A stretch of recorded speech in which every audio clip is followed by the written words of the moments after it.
Hey everybody. Today's Good Friday. Today is the day when we remember the death of Jesus, and we're invited to rumble with everything that it brings. Now, there are all kinds of places we can go with this. There's all kinds of stuff we can talk about.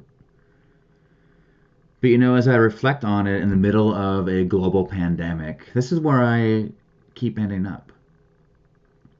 No matter which way you cut it, no matter what perspective you come at it from, is a dead Jesus really how we want this story to end?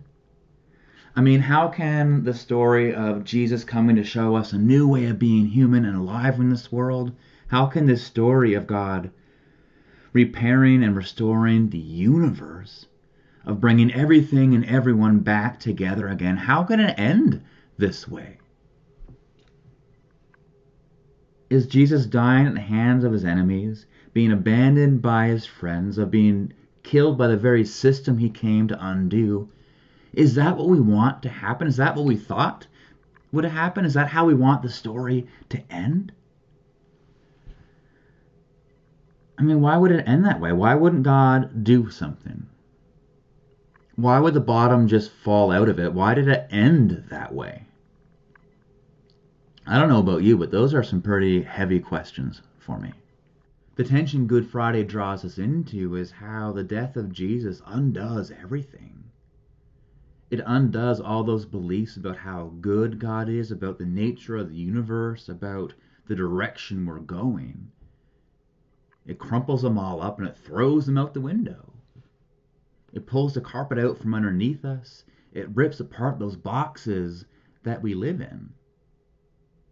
I mean, no wonder the story ends with an earthquake, with the sun going out. The cross shakes the very foundations of everything that we believe in and makes everything go dark. Now, we could try to avoid this tension by explaining it all away and trying to make sense of it. You could do that. But I don't think that's where the power of Good Friday is. I don't think that's where we're supposed to go. That's not what this invites us into. What Good Friday invites us into is living in that tension and rumbling with the meaninglessness and the emptiness and the upside downness of God dying on the cross. Good Friday shouldn't make any sense. It's not supposed to make any sense. It should leave us feeling challenged. It should leave us feeling lost. It should make us feel like everything is undone. Out of all the places we could go with the cross, out of all the things we could talk about with Good Friday, I think this one's got some weight to it. Because the cross is the undoing of those neat and tidy boxes we live in. It's the undoing of that which grounds us and gives life its meaning and direction and purpose. The cross is that really hard and sticky truth that sometimes life falls apart. And sometimes things just don't make any sense. Because sometimes life doesn't, right?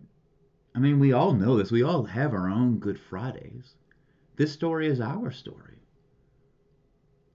When we go through the brokenness of relationships, when our loved ones die, when we're in the middle of a global pandemic, our boxes get ripped apart.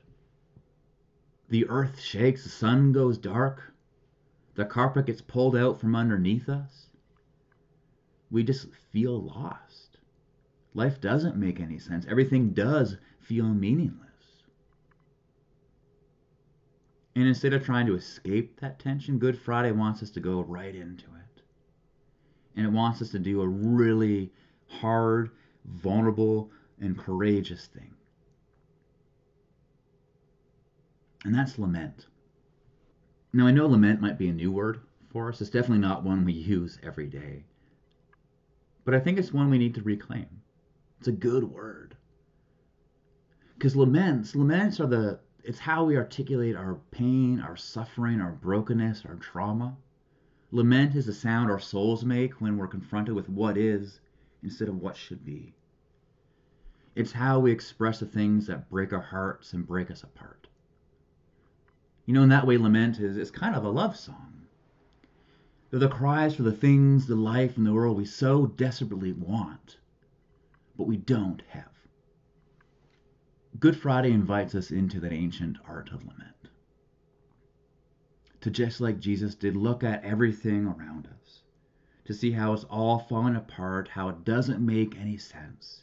And to look up to the sky and name it. To let it out and yell out, God, where are you? Why is this happening? This is not supposed to happen. But here's the thing, and this is the trick when it comes to lament. This is what makes it different than just a complaint. When we let out our laments, when we name our pain, our suffering, our trauma, our brokenness, we need to remember that despite what it may feel like, as ridiculous as it may sound, we need to hold on to the truth that God is still there. Because if God is still there, if God is still moving underneath it and through it and around it, then we can have the most powerful thing we can when everything falls apart. And that's hope. If we remember that God is still there, then we can have hope. We can have hope that it won't always be like this. We can have hope that something new is going to happen. Lament is that ancient spiritual practice of letting out everything that's going on inside of us so we can make room for some hope. And that's the thing we need on our Good Fridays, isn't it? We need some hope.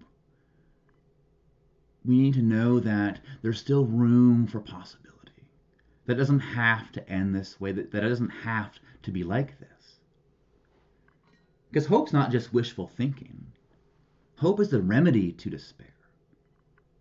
Hope is how we keep moving forward when everything is yelling at us to stop.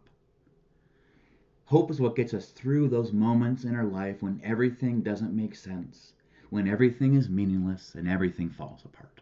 Hope's what we get when we remember that God of liberation in life, that spirit that makes all things new, that mystery underneath it all, that it is still here. And we let that hope in the middle of the tension, in the middle of the ruins of our boxes, we let that give us some courage, some strength, some perseverance.